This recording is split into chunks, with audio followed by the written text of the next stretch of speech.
नमस्कार मित्रांनो, मी राहुल कदम आपल्या सर्वांचं माहिती असायलाच हवी या यूट्यूब चॅनलवरती सहर्ष स्वागत करीत आहे।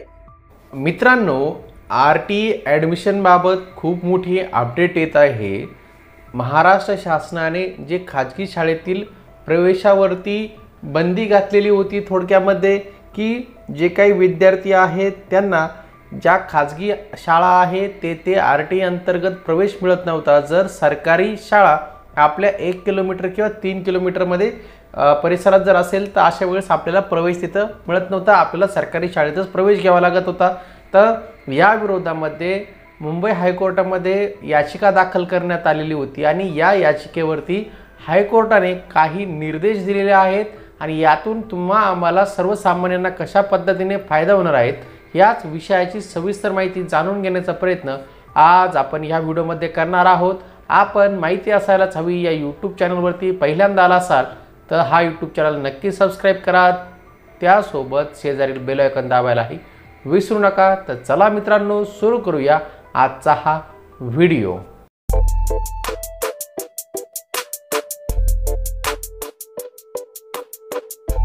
मित्रांनो, मागासवर्गीय व आर्थिक दुर्बल घटकांना खाजगी शाळांमध्ये मिळणारे आरटीईचे 25% आरक्षण हे हायकोर्टाकडनं कायम करण्यात आलेलं आहे। तर हे सर्व प्रकरण एकदा आपण समजून घेऊया।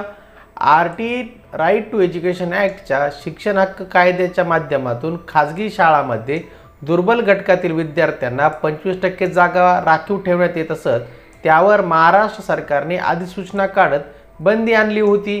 ज्या ठिकाणी विद्यार्थी राहत असतील त्यांच्या निवासाच्या 1 किमी परिघात सरकारी शाळा किंवा अनुदानित शाळा असेल तर आरक्षणासाठी खाजगी शाळा निवडता येणार नाही अशी तरतूद या अधिसूचनेत केली होती। यामुळे खाजगी शाळेत आर्थिक दुर्बल घटकातील मुलांना प्रवेश मिळणं कठीण बनलेलं होतं। त्यानंतर सरकारच्या या अधिसूचनेविरोधात स्वयंसेवी संस्थांच्या कार्यकर्त्यांनी तसेच पालकांनी उच्च न्यायालयात धाव घेतली होती। त्यानंतर शिंदे सरकारने घेतलेल्या निर्णयावर स्थगिती देण्यात आलेली असून दुर्बल घटकातील विद्यार्थ्यांना आता मोठा हा दिलासा मिळालेला आहे। सरकारच्या अधिसूचनेप्रमाणे जर नियम लागू केले असते तर विद्यार्थ्यांचे नुकसान झाले असते, याकडे लक्ष वेधत मुख्य न्यायमूर्ती देवेंद्र कुमार उपाध्याय आणि न्यायाधीश एस डॉक्टर यांनी म्हटले आहे, शिक्षण हक्क कायद्यात खाजगी विना अनुदानित शाळांना मोकळीक देता येणार नाही असंही त्यांनी निरीक्षण नोंदवलेलं आहे। केंद्र सरकारच्या शिक्षण हक्क कायदा 2009च्या तरतुदीची महाराष्ट्र सरकारची नियमावली विसंगत असल्याची प्रथमदर्शी दिसून आल्याने ही स्थगिती देण्यात आल्याचे न्यायालयाने म्हटले आहे। नव्या नियमांमुळे श्रीमंतांच्या मुलांसाठी इंग्रजी माध्यमांच्या खाजगी शाळा तर गरीब मुलांसाठी शासकीय शाळा अशी वर्गवारी तयार होईल असे याचिकाकर्त्यांनी म्हटलेले होते। याआधी अशा प्रकारे हिमाचल प्रदेश, अरुणाचल प्रदेश, उत्तर प्रदेश आदी राज्यात खाजगी शाळा या कायद्यातून मुभा देण्याचे नियम तेथील सरकारने तयार केले होते, मात्र तसेच नियम हे उच्च न्यायालयानेही रद्द केलेले होते। 2009च्या शिक्षण हक्क कायद्यानुसार खाजगी विना अनुदानित शाळांना तरतुदीतून मोकळीक देता येणार नाही असे न्यायालयाने स्पष्ट केलेले आहे। खाजगी शाळांना वेळेत परतावा दिल्यास त्यांचा देखील विरोध होणार नाही असे न्यायालयाने सांगितले। राज्य सरकारने नवे नियम बेकायदेशीर व अन्यायकारक असल्याने न्यायालयाच्या स्थगितीमुळे विद्यार्थ्यांना व पालकांना मोठा दिलासा मिळाल्याचा आता चित्र दिसत आहे आणि याबाबतचं याचिकाकर्त्यांनी त्यांचं म्हणणं सुद्धा मांडलेलं आहे। आता याआधी सरकारने कायद्यात नेमका काय बदल केला होता ते बघूया। महाराष्ट्रातील शिंदे, फडणवीस व अजित पवार यांच्या सरकारने शिक्षण हक्क कायद्यात काही महिन्यांपूर्वी एक मोठा बदल केला होता।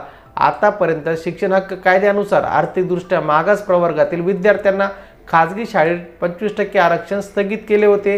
या नियमानुसार गरीब विद्यार्थ्यांना म्हणजेच आर्थिक दुर्बल घटकातील विद्यार्थ्यांना त्यांच्या जवळच्या खाजगी शाळेपासून 1 किलोमीटर परिघात सरकारी किंवा सरकारी अनुदानित शाळा असल्या त्यामध्ये प्राधान्यक्रमाने प्रवेश घ्यावा लागत होता। म्हणजेच खाजगी शाळांमध्ये आरटीई अंतर्गत जो मोफत प्रवेश मिळत होता तो आता मिळणार नसल्याने सरकारने अधिसूचनेत सांगितलेले होतं। तर या अधिसूचनेनुसार जी काही 9 फेब्रुवारी 2024 रोजी जी काही अधिसूचना काढली होती त्यामध्ये मोफत शिक्षण हक्क कायद्यावरती गदा आणण्यात आलेली होती आणि जे काही 25% प्रवेश खाजगी विना अनुदानित शाळेत मिळत होते ते मिळणं एकदम दुरापास्त करून टाकलं होतं।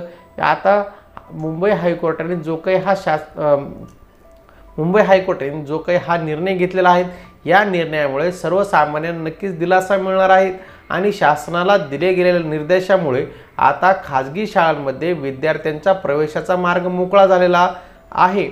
मित्रांनो, तर आपण आज ह्या व्हिडिओमध्ये समजून घेतलेला आहे की ज्या विद्यार्थ्यांना RTI अंतर्गत खाजगी शाळेत प्रवेश घ्यायचा होता, पण सरकारने काढलेल्या अधिसूचनेमुळे त्यांना खाजगी शाळेत प्रवेश घेता येत नव्हता, तर यावरती मुंबई हायकोर्टाने आता बंदी घातलेली आहे किंवा ते निर्णय हा स्थगित केलेला आहे आणि आता जो काही सरकारला आहे ते निर्देश दिलेले आहे की त्यांनी प्रवेश प्रक्रिया आता जी काही खाजगी शाळांच्या ॲडमिशनची आहे ती परत सुरू करावी आणि त्याच्या ज्या काही अपडेट असतील त्या हायकोर्टामध्ये सादर करण्याचे निर्देश हे हायकोर्टाने आता दिलेले आहे। आता हे बघणं औत्सुक्याचं ठरणार आहे की आता जे काही हायकोर्टाने सांगितलेलं आहे त्याची सरकार कशा पद्धतीने अवलंब करतं आणि जे काही ऑनलाईन प्रवेश प्रक्रिया जी काही सुरू आहेत, जिला मुदतवाढ ही देण्यात आलेली होती, आता त्या मुदतवाढीमध्ये आता नव्याने खाजगी शाळांच्या ॲडमिशनचा मार्ग मोकळा होतो की नाही हे आता बघणं ठरणार आहेत।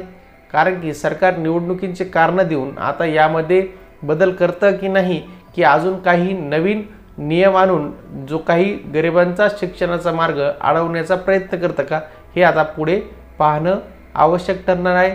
तर मित्रांनो, आपण माहिती असायलाच हवी या यूट्यूब चॅनलवर जर पहिल्यांदा असाल तर हा यूट्यूब चॅनल नक्की सबस्क्राईब करा, त्यासोबत शेजारील बेल आयकॉन दाबायलाही विसरू नका। भेटूया पुढील व्हिडिओमध्ये। धन्यवाद।